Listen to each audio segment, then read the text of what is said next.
Everyone, welcome back to our YouTube channel किताबों की पाठशाला। आज के इस वीडियो में हम हमारी क्लास 12th की जो हिस्ट्री है उसके चैप्टर नंबर 7 एक साम्राज्य की राजधानी विजयनगर की क्वेश्चन बैंक का सॉल्यूशन करने वाले हैं।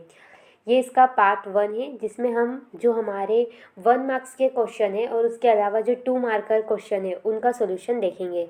ठीक है, तो चलिए सॉल्यूशन शुरू करते हैं। सबसे पहले कुछ इस सही विकल्प चुनकर लिखिए। पहला क्वेश्चन है हमारा, विजयनगर साम्राज्य की स्थापना की तो किसने की? हरिहर एवं बुक्का ने।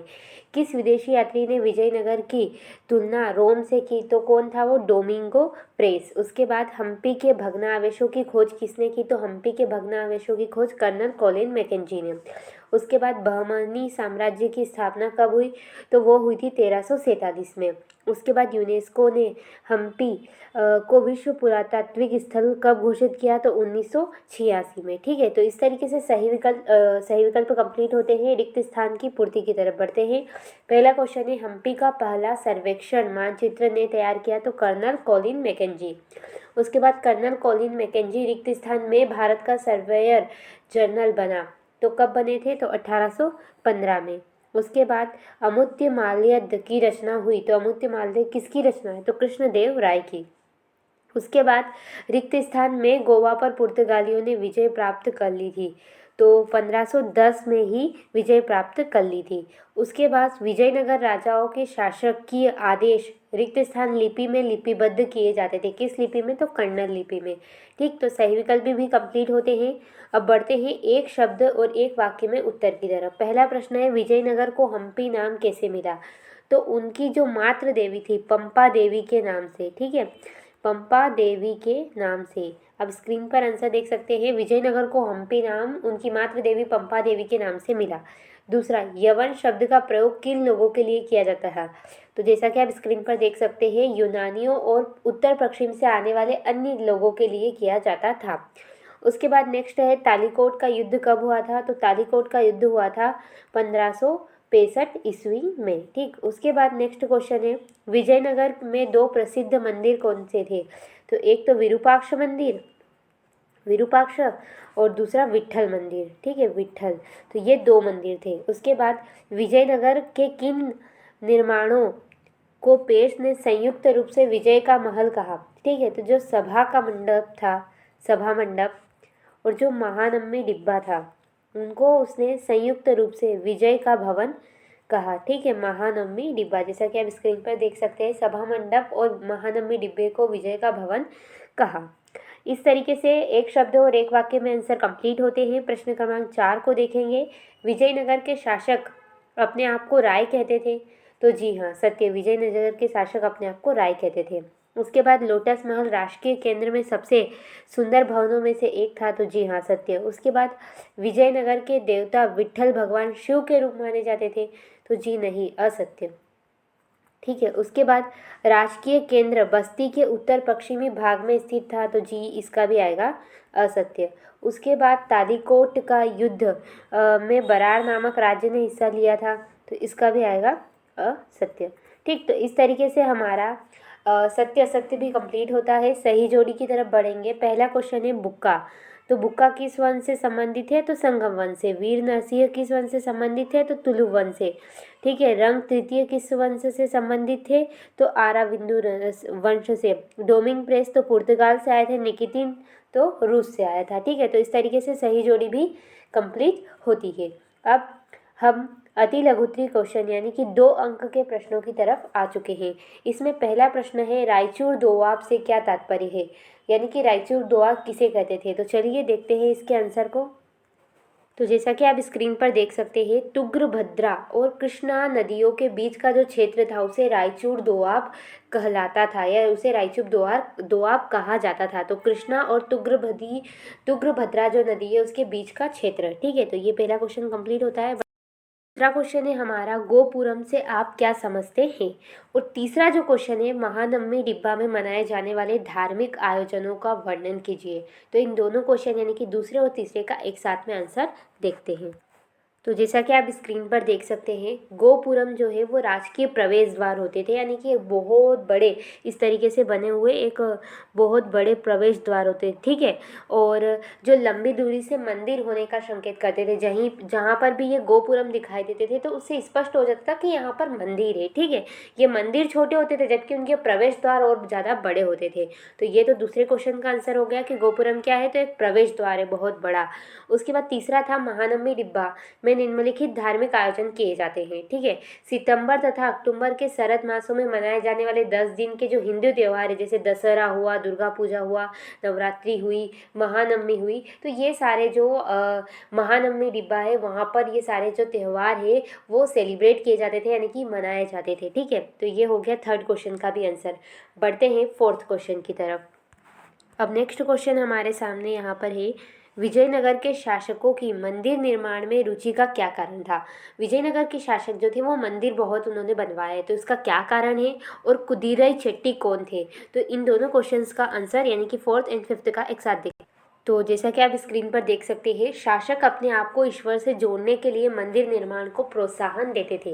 देखो, शासक इसलिए मंदिर बनाते थे ताकि वो क्या कर सके, अपने आप को ईश्वर जैसा दिखा सके कि हाँ हम ईश्वर के समान हैं, हम मंदिर बनवा रहे हैं। और साथ ही वह क्या करते थे, जनता का दिल जीतना चाहते थे, तभी तो वो शासक रहेंगे। तो जनता किसके प्रति समर्पित रहती है, ईश्वर के प्रति। अब ईश्वर से संबंधित अगर शासक हो जाएगा तो वो शासक के प्रति भी समर्पित हो जाएगी। इसलिए जो ये थे शासक जो थे वो मंदिरों का निर्माण करवाने में रुचि रखते थे, ठीक। ये तो हुआ फोर्थ। फिफ्थ है, व्यापारियों के स्थानीय समूह जिन्हें कुदीरई चेट्टी अथवा घोड़ों के व्यापारी कहा जाता था। तो फिफ्थ हमारा क्वेश्चन था कि कुदीरई चेट्टी किसे कहते हैं, तो जो व्यापारी लोग थे वहाँ के स्थानीय, उनका जो ग्रुप है, उनका जो समूह है, उनको कुदीरई चेट्टी कहते थे। कभी कभी इनको घोड़ों का व्यापारी भी कहा जाता था, ठीक है। तो ये फोर्थ एंड फिफ्थ कंप्लीट होता है। बढ़ते हैं क्वेश्चन बैंक की तरफ। नेक्स्ट क्वेश्चन है हमारे सामने प्रश्न क्रमांक 6, पंपा देवी कौन थी। और प्रश्न क्रमांक 7 है, विरूपाक्ष नामक देवता का विजयनगर में क्या महत्व था। तो पंपा देवी और विरूपाक्ष नामक देवता, इन दोनों के क्वेश्चंस के आंसर को देखते हैं। तो जैसा कि हमारा प्रश्न क्रमांक 6 था, पंपा देवी कौन थी, तो यहाँ की यानी कि विजयनगर की जो स्थानीय मात्र देवी थी उसको पंपा देवी के नाम से जाना जाता है। तो 6 कंप्लीट। 7 हमारा है, विरूपाक्ष देवता का क्या महत्व था। तो देखो, विरूपाक्ष देवता को राज्य के संरक्षक देवता अथवा शिव का एक रूप माना जाता था। किसको, विरूपाक्ष को। और विजयनगर के शासक भगवान विरूपाक्ष की ओर से शासन करने का दावा करते थे। तो ये उनका एक महत्वपूर्ण रोल था कि उनको राज्य का संरक्षक देवता यानी कि राज्य की रक्षा करने वाला मानते थे, ठीक है। तो ये 6 एंड 7 के आंसर, इनको नोट डाउन कर लेना। चलिए बढ़ते हैं क्वेश्चन बैंक। अब हमारे सामने यहाँ पर नेक्स्ट क्वेश्चन है, प्रश्न क्रमांक 8, यवन से क्या आशय है, यानी कि यवन किसे कहते हैं, यवन क्या चीज़ है। और उसके बाद प्रश्न क्रमांक 9, कृष्णदेव राय ने यवन राज्य स्थापनाचारी की उपाधि क्यों धारण की थी। तो चलिए दोनों क्वेश्चंस यानी कि 8 और 9 के आंसर को देखते हैं। तो प्रश्न क्रमांक 8 का आंसर जैसा कि आप स्क्रीन पर देख सकते हैं, यवन संस्कृत भाषा का शब्द है जिसका प्रयोग किसके लिए, यूनानियों, जो यूनान से आए हुए देश लोग थे, उत्तर पश्चिम से उपमहाद्वीप में आने वाले जो लोगों थे उनके लिए किया जाता था, तो उनको यवन कहा जाता था। तो ये प्रश्न क्रमांक 8 का आंसर कंप्लीट। अब बढ़ते हैं 9 की तरफ। तो 9 देखते हैं, कृष्णदेव राय ने सल्तनतों में सत्ता के कई दावेदारों का समर्थन किया और यवन राज्य की स्थापना करने वाला विरुद्ध धारण करने का गौरव भी महसूस किया। तो कृष्णदेव राय जो थे उन्होंने सल्तनतों में सत्ता के दावेदारों का समर्थन किया, इसलिए उन्होंने यवन राज्य की स्थापना करने वाला जो ये उपाधि है ये उन्होंने धारण की। तो ये प्रश्न क्रमांक 9 का आंसर। बढ़ते हैं क्वेश्चन बैंक की तरफ। अब हमारे सामने प्रश्न क्रमांक 10 है, अमर शब्द का अर्थ समझाइए। अमर किसे कहते हैं। तो चलिए इसके आंसर को भी देखते हैं। तो जैसा कि आप स्क्रीन पर देख सकते हैं, अमर शब्द का अभिभार्व मान्यता अनुसार संस्कृत शब्द के समर से हुआ है। संस्कृत में एक शब्द है समर, उससे बना है अमर, जिसका अर्थ है लड़ाई या युद्ध। यह फारसी शब्द अमीर से भी मिलता जुलता है, जिसका अर्थ होता है ऊंचे पद का कुलीन व्यक्ति, ठीक है। तो ये एनसीईआरटी के अनुसार अमर शब्द का अर्थ है। तो ये हुआ इसका आंसर, स्क्रीनशॉट ले लीजिएगा। अब नेक्स्ट क्वेश्चन है हमारे सामने प्रश्न क्रमांक 11, राक्षसी तांगड़ी यानी कि तालीकोट युद्ध किनके बीच हुआ। उसी के साथ प्रश्न क्रमांक 12, तालीकोट युद्ध में बहमनी संयुक्त मोर्चे में कौन राज्य शामिल थे। तो दोनों क्वेश्चंस का आंसर एक ही होगा। एक में हमें बहमनी राज्य जो शामिल थे उनके बारे में बताना है और ये कब हुआ युद्ध, तो दोनों एक में कवर हो जाएंगे। चलिए देखते हैं इसके आंसर को। जैसा कि आप देख सकते हैं 1565 में विजयनगर की सेना प्रधानमंत्री राम राय के नेतृत्व में राक्षसी तांगड़ी, जिसे तालीकोट के नाम से भी जाना जाता है, कि युद्ध में उतरी, जहां उसे बीजापुर, अहमदनगर और गोलकुंडा की संयुक्त सेनाओं द्वारा करारी शिकस्त मिली। तो ये आंसर हुआ। ठीक है, स्क्रीनशॉट ले लीजिएगा। बढ़ते हैं नेक्स्ट क्वेश्चन की तरफ। सो फ्रेंड, अब नेक्स्ट क्वेश्चन है हमारा, विजयनगर स्थित सभा मंडप की संरचना कैसी थी। विजयनगर में एक सभा मंडप था, तो उसकी संरचना कैसी थी। तो चलिए इसके आंसर को भी देखते हैं। तो जैसा कि आप स्क्रीन पर आंसर देख सकते हैं, सभा मंडप एक ऊंचा मंच था जिसमें पास पास तथा निश्चित दूरी पर लकड़ी के स्तंभ के लिए छेद बने हुए थे। इसमें दूसरी मंजिल जो इन स्तंभों से पर टिकी थी तक जाने के लिए सीढ़ी बनी हुई थी।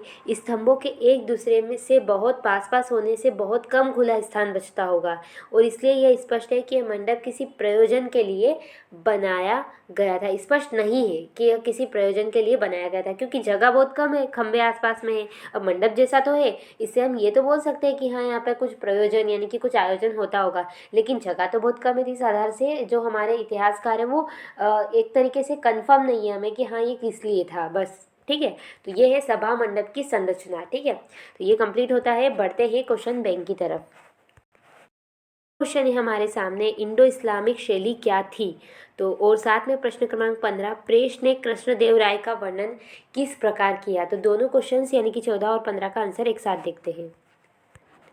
तो हमारा 14वां क्वेश्चन कि जो इंडो इस्लामिक शैली है वो क्या है। तो देखो, किलेबंद बस्ती में जाने के लिए प्रवेश द्वार पर बनी मेहराब और साथ ही द्वार के ऊपर बनी गुंबद तुर्की सुल्तानों द्वारा परिवर्तित स्थापत्य के चारित्रिक तत्व माने जाते हैं।